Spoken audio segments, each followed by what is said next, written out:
High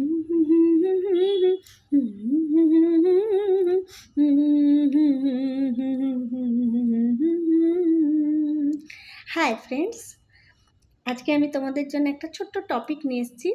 ভাবছি প্রতিদিনই নিয়ে আসবো একটা করে ছোট্ট টিপস। সেটা হচ্ছে বাচ্চা মানুষ করার, যেটা আমি করে এসেছি এতদিন পর্যন্ত। আমার ছেলেকে বড় করেছি, আমি কি অভিজ্ঞতা আমি অর্জন করেছি সেইগুলোই আমি ভাবলাম সবার সাথে একটু একটু করে প্রতিদিন শেয়ার করব। যাই হোক, আজকালকার বাচ্চারা অনেক অ্যাডভান্স আগেকার বাচ্চাদের থেকে।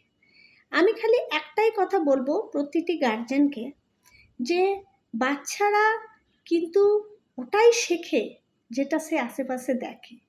সুতরাং একটা বাচ্চাকে দোষ দেওয়া যায় না যে তুই এটা কেন করলি বা ওটা কেন করছিস না। ওরা কিন্তু